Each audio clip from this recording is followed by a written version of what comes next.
Bom, quando a gente pensa no sistema passivo, como o Gustavo bem salientou, ele capta a informação de uma fonte externa, no caso o Sol, ou a Terra, se você estiver trabalhando com um sistema termal. Então ele manda o pulso de radiação, o sistema está orbitando e capta o fluxo radiante refletido pela superfície.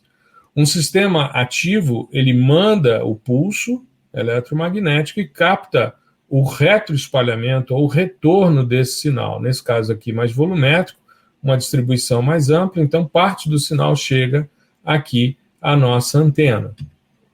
Aqui é uma imagem do Landsat 7, banda 5, SWOR, aqui uma banda C, polarização VH do Sentinel. E aí a gente vê o quê? Que a vegetação aqui tem um comportamento mais volumétrico, já vou explicar isso, tá? Aqui um comportamento mais especular, né, ou de superfície. A ponte, por exemplo, se destaca aqui porque é uma estrutura metálica e pela angulação de aquisição, o ângulo de incidência, enfim, você tem um retorno maior, como, por exemplo, as áreas urbanas em que você tem o double bounce ou o refletor de canto aparecendo com mais intensidade. Aqui é um sensor passivo, aqui é um sensor ativo. Bom, algumas vantagens e desvantagens, né, do radar em relação ao óptico. Captação em todas as condições meteorológicas do ano, praticamente todas, a não ser um evento extremo como aquela precipitação que a gente viu em Manaus e a imagem da tese, da dissertação do Gustavo. Gustavo está fazendo tese em classificação por Deep Learning de dados SAR. Né? Aliás, falamos sobre isso nesse episódio que foi ao ar hoje. Curti tanto que continuei. Hã? Gostei tanto do tema que continuei. Aí... Exato. Gustavo fez mestrado e doutorado em radar, né? E, enfim, então, hoje, inclusive, no episódio do podcast, ele falou sobre isso, e tem 2 episódios que eu citei lá, que agora não me lembro, acho que é 143 e 142.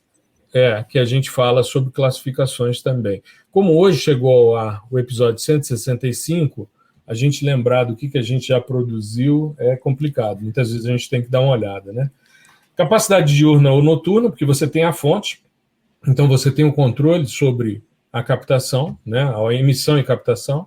Penetração através do dossel da vegetação, o que é bastante interessante. Se a gente pensar, por exemplo, na estrutura do biomass que está sendo previsto para ser colocado em órbita o ano que vem, ele vai ser o primeiro sistema orbital SAR na banda P.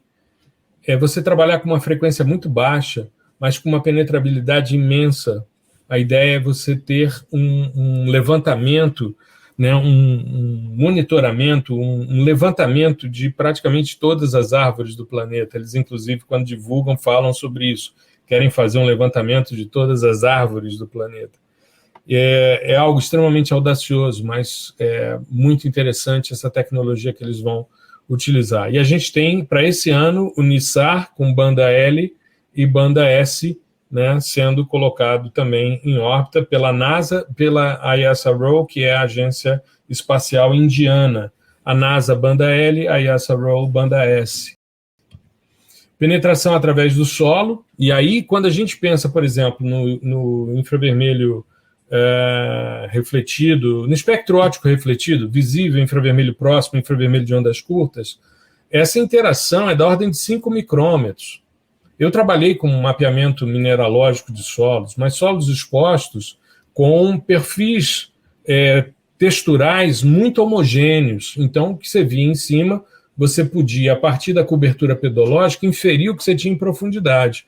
Mas não pelo sensoriamento remoto, porque a penetrabilidade é muito pequena.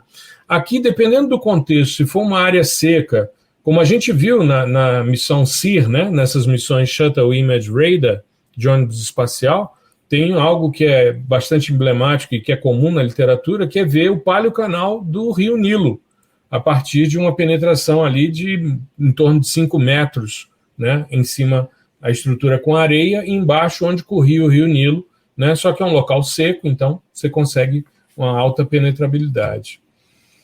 Mínimos efeitos atmosféricos, a gente não diz que não tem, porque isso seria propaganda enganosa, mas em alguns contextos você pode esbarrar. Gustavo é um exemplo disso. Sensibilidade às propriedades dielétricas, no caso a presença de líquido, água congelada, você consegue separar bem né? Consegue ver onde choveu na floresta, onde não choveu, porque reduz a penetrabilidade, o retorno do sinal passa a ser mais alto.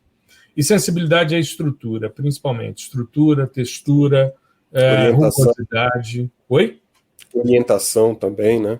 Isso, orientação. Por isso, a utilização em ambientes agrícolas, né? Uma estrutura bem ordenada, enfim, bem organizada.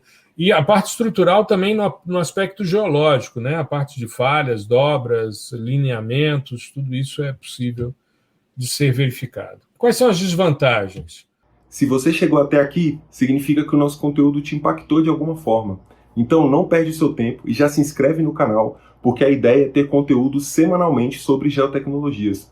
Aliás, se você deixar o like nesse vídeo, vai ajudar demais o nosso trabalho de divulgação científica, porque a nossa ideia é ter cada vez mais pessoas se apropriando desse conhecimento. Inclusive, se você tiver alguma sugestão, alguma dúvida ou quer saber mais sobre algum tema, pode comentar aqui embaixo sem problemas que a gente vai responder, vai criar conteúdo também sobre isso, porque a ideia é essa, é estar sempre se agregando. Então, deixa de conversa e vamos voltar para o conteúdo. O conteúdo de informação é diferente do ótico e às vezes é difícil de interpretar. Às vezes você encontra coisas que são diferentes com respostas iguais e às vezes você encontra coisas iguais que têm respostas diferentes. Então é importante você conhecer a teoria que está por trás para separar uma coisa da outra.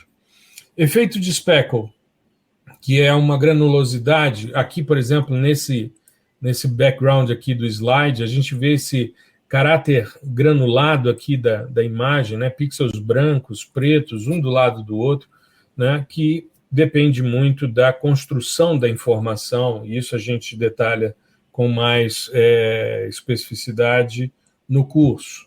Os efeitos topográficos também, o fato de ser uma visada lateral, você vai ter distorções, alguns deles são corrigíveis, outros você precisa de informações auxiliares, como foi o caso do NASA-DEM, que a gente fez um post recente, mostrando como, a partir de outros modelos digitais de elevação, se corrigiu muita coisa do SRTM, né? A NASA fez isso.